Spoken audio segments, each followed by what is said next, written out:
ये सारी बातें सुन के होता है, क्या होता है कि आप उससे विश्वास नहीं होता है पठान को। और लेखक जो ना बड़े गर्व के साथ बताते हैं कि हमारे यहाँ तो हिंदू मुसलमान में कोई फ़र्क नहीं है, सब मिलजुल कर खूब रहते हैं। भारत में तो जो मुसलमानों की जो पहली मस्जिद का निर्माण हुआ था वो तो हमारे राज्य में ही हुआ था। वो राजस्थान बता रहे हैं, कोडू गल्लूर। और सारे हिंदू मुसलमानों के बीच में कोई भी दंगे फसाद नहीं होते हैं, जबकि मस्जिद के उद्घाटन में बहुत सारे हिंदू भी आए और मंदिरों के उद्घाटन में बहुत सारे मुसलमान भी आते जाते हैं। जैसे हमारे यहाँ है, ईद है, बकरीद है, सब एक दूसरे के त्योहारों में शामिल होते हैं। दिवाली होती है तो मुस्लिम भी बधाइयाँ देते हैं, और ईद बकरीद होती है तो हिंदू भी मुस्लिमों को बधाइयाँ देते हैं, जबकि एक दूसरे घर खाने भी जाते हैं। इस तरह का माहौल बताते हैं। तो ये सुनकर पठान बहुत ही खुश हो जाता है। और ये सारी बातों क्या होता है ना, यहाँ देखा ना, बहुत ध्यानपूर्वक, वो बहुत ध्यानपूर्वक सुनते रहते हैं और कहते हैं काश मैं भी आपके मुल्क में आकर ये सब अपनी आंखों से देख सकता है। तो बोलते हैं कि मुझे इतना लग रहा है कि जैसा आप बता रहे हो, काश मैं इन सब बातों को देख पाता। तो बोलते हैं क्या आपको मेरी बात पे विश्वास नहीं होता है, वो पूछ रहे हैं। बोलते नहीं यार, मुझे तो आपकी बात पे पूरा विश्वास हो गया है, लेकिन मैं इस पर ईमान नहीं कर सकता। वो ईमान क्यों, मतलब ईमान में इतना विश्वास नहीं कर पाता हूँ क्योंकि यहाँ कोई भी हिंदू जो होता है ना, आपकी कही हुई बातों को फ़क्र के साथ किसी मुसलमान के सामने नहीं कह सकता है। ये बता रहे हैं कि जिस तरह की आप एक हिंदू होकर के मुसलमान और हिंदू के बीच में जो मेरे सामने इतनी गर्व के साथ सारी बातें व्यक्त कर रहे हैं कि हमारे यहाँ कोई किसी से एक दूसरे से झगड़े नहीं करते, हिंदू मुसलमान साथ में रहते हैं, मस्जिद बनती तो उद्घाटन में जाते हैं, मंदिर होता है तो भी आते हैं, हम मस्जिदों में भी दर्शन करने जाते हैं, बहुत सारे मुस्लिम इस हिंदू मंदिरों में भी जाते हैं। बस हमारे मन का भाव अच्छा होना चाहिए, कोई हमारे यहाँ रोक टोक नहीं है। तो वो बोल रहे कि इस तरह का हमारे उनकी फ़क्र के साथ, मतलब इतने जितना आप विश्वास और गर्व के साथ एक सारी बातें मेरे सामने व्यक्त कर रहे हो, ऐसा यहाँ पर कोई भी मुसलमान हिंदू के सामने नहीं बोलता है और हिंदू कोई मुसलमान के सामने नहीं बोलता है। ऐसा वो उसको बता रहे हैं। वो बोले उनकी नज़र में, मतलब यहाँ बता रहे हैं कि मुसलमान और हिंदुओं के बीच में कैसा नज़रिया है। तो बोल रहे हैं कि जो पाकिस्तानी हिंदू है ना, तो वो मुसलमानों को आतताइयों की औलादें बोलते हैं। आतताइयों मीन्स होता है अत्याचार करने वाले की औलादें कहते हैं मुसलमानों को। और हमें इस हालत में ही अपनी आन के लिए, मीन्स अपने अपने धर्म को बचाने के लिए लड़ना रहता है, और यही हमारी नीयत, हमारी किस्मत जैसी बन गई है। उसकी आवाज़ में ये सच्चाई जो ना कूट कूट कर भरी थी। जिस तरह कि हमारे जो लेखक थे अपने यहाँ की बात को पूरी सच्चाई से बता रहे थे, उसी तरह हामिद खां भी पूरी बात को सच्चाई से बता रहा है बिना डरे हुए। अब अभी तक इतनी सारी बातें होती हैं पर वो नाम नहीं पूछा है, आपका शुभ नाम, ये लेखक पूछ रहा है। तो हामिद खां बता, हामिद अपना नाम बता रहा है, हामिद खां। वो चारपाई, वो अपने बारे में परिचय बता रहा है कि जो चारपाई पे बैठे हैं वो मेरे अब्बा जान है, मीन्स मेरे पापा हैं, पिताजी हैं। अच्छा आप ऐसा करो, 10 मिनट तक इंतज़ार करिए, मैं अभी सालन पक रहा है, मैं सब्जी बना रहा हूँ। तो लेखक इंतज़ार करने लगता है। और क्या होता है, जो अब्दुल होता है ना, अब्दुल को एक उसके दुकान पे काम करने वाला लड़का है, तो हामिद खां ज़ोर से उसको आवाज़ लगाते हैं, और वो छोकरा में से लड़का दौड़ता हुआ वहाँ आता है। जो कौन सा लड़का है कि जो आंगन में पहले ही चटाई बिछाए हुए लाल मिर्चियों को सुखा रहा था।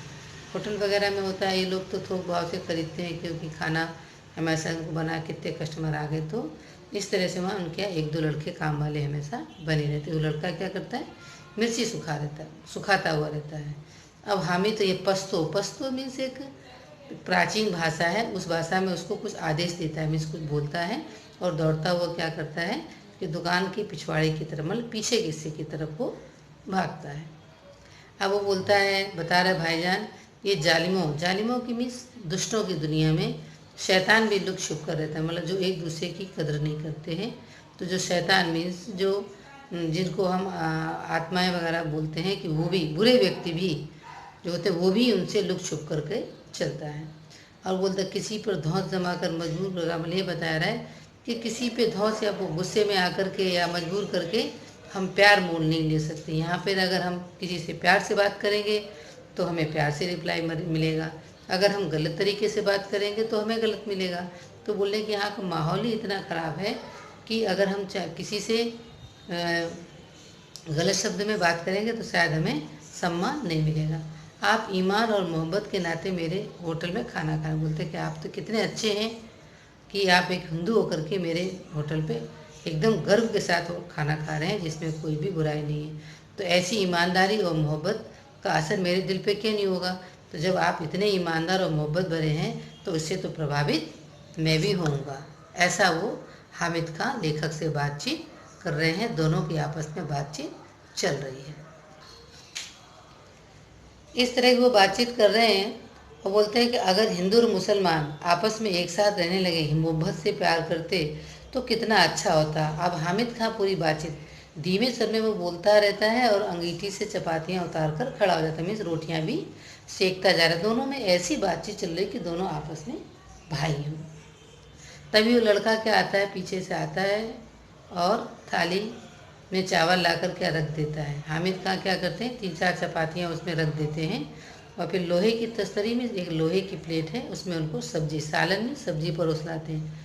तो लड़का, छोकरा मीन्स लड़का, साफ पानी से भरा हुआ कटोरा उनकी मेज पर रख करके चला जाता है और वो बड़े चाव से खाना खाते हैं, मन से। ये सारे देख करके वो हामिद जो होता है ना, बड़ा आश्चर्यचकित हो जाता है, क्योंकि आज तक किसी भी हिंदू ने इतने चाव से, इतने सम्मान से उनके साथ बात नहीं की थी और इतने अच्छे से खाना बेधड़क होके नहीं खाया था। क्योंकि वहाँ के हिंदू भी मुस्लिमों से डरते रहते हैं और वहाँ पर जाति पात का भेदभाव ज़्यादा है।